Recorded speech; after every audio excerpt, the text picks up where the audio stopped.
គាត់ដឹងថាបេតុងនេះ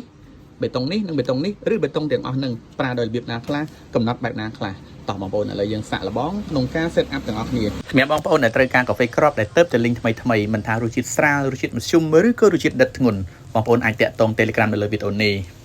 មានបងប្អូនយើងជាច្រើនដែលប្រើប្រាស់ទៅលើម៉ាស៊ីននេះណាតែបងប្អូនបើកទៅលើអាជីវកម្មកាហ្វេដំបូងណាបងប្អូនតែមានបងប្អូនមួយចំនួនតូចក៏គាត់ដឹងថាបេតុងនេះ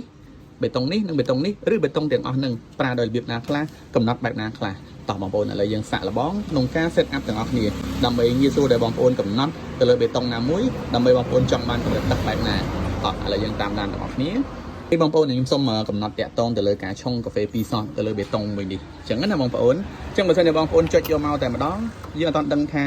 ចំណុះប៉ុណ្ណាទេដែលយើងចង់បានព្រោះទី1យើងអត់ដាក់ដៃកាហ្វេចូលនៅក្នុងខាងលើនេះអញ្ចឹងយើងត្រូវការកំណត់អញ្ចឹងបងប្អូនចុចបិទវិញសិនមកបងប្អូនកំណត់យើងត្រូវការកាហ្វេ2សតចានេះកាហ្វេ2សតចំនួន18ក្រាមឥឡូវយើងដាក់ចូលឆុងតែម្ដងពេលដែលបងប្អូនដាក់ដៃកាហ្វេរួចហើយបងប្អូនចុចបេតុងនៅខាងលើនេះបងប្អូនចុចប្រហែលជាខ្ទង់2ទៅ3សកុំចុចឲ្យជាប់តែម្ដងណាចុចឲ្យជាប់រហូតឥឡូវចុចឲ្យជាប់រហូតដល់ម៉ាស៊ីនចាប់បានដំណើរការដើមហ្នឹងណាហើយបងប្អូនចាប់ប្រឡែងដៃបងប្អូនបាទរងចាំទឹកកាហ្វេដែលធ្លាក់ទៅក្នុងកម្រិតប៉ុណ្ណាដែលយើងចង់បានបងប្អូនឃើញទេទឹកកាហ្វេបង្ហូរមកហើយគាត់ថាបើសិនជាបងប្អូនត្រូវការចំណុះទឹកកាហ្វេ 75 ml នេះអញ្ចឹងជាមួយនឹង27-22នាទីចាំបងប្អូនប្រឡែងដៃមកដល់មកទឹកកាហ្វេគឺបានត្រឹមតែប៉ុណ្្នឹងអញ្ចឹងវគ្គក្រោយនៅពេលដែលបងប្អូន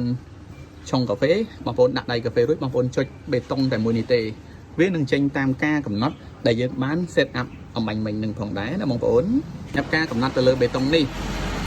និងបេតុងនេះហើយនិងបេតុងនេះដូចគ្នាបងប្អូននេះបេតុងនេះយើងចុចទឹកខាងក្រោមនេះអញ្ចឹងបងប្អូនកំណត់ដូចគ្នាមកហើយដាក់តទៅលើការកំណត់មួយសតនេះបងប្អូនប្រើដូចគ្នាក្នុងការកំណត់ចុចដៃឲ្យជាប់ណាហើយដាក់តទៅពីបេតុង2នេះបងប្អូនបើនេះអាចកំណត់ទេណាដោយសារគេដាក់រូបម្រាមដៃចឹងនេះចុចមកគឺចេញរហូតមានន័យថាបងប្អូនចុចចេញរហូតលើកលែងតែបងប្អូនចុចបិទវិញ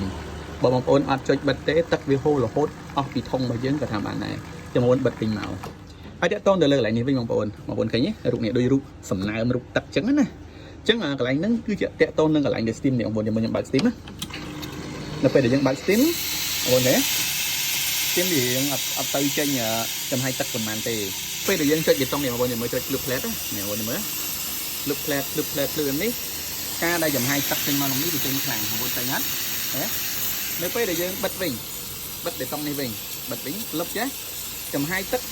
វានឹងដកថយមកវិញដែរអញ្ចឹងបងប្អូនគិតថាវីដេអូនេះមានប្រយោជន៍បងប្អូនកុំភ្លេចshare ទុកម្នាក់មួយណាអរគុណច្រើនជួបគ្នានៅវីដេអូបន្តទៀត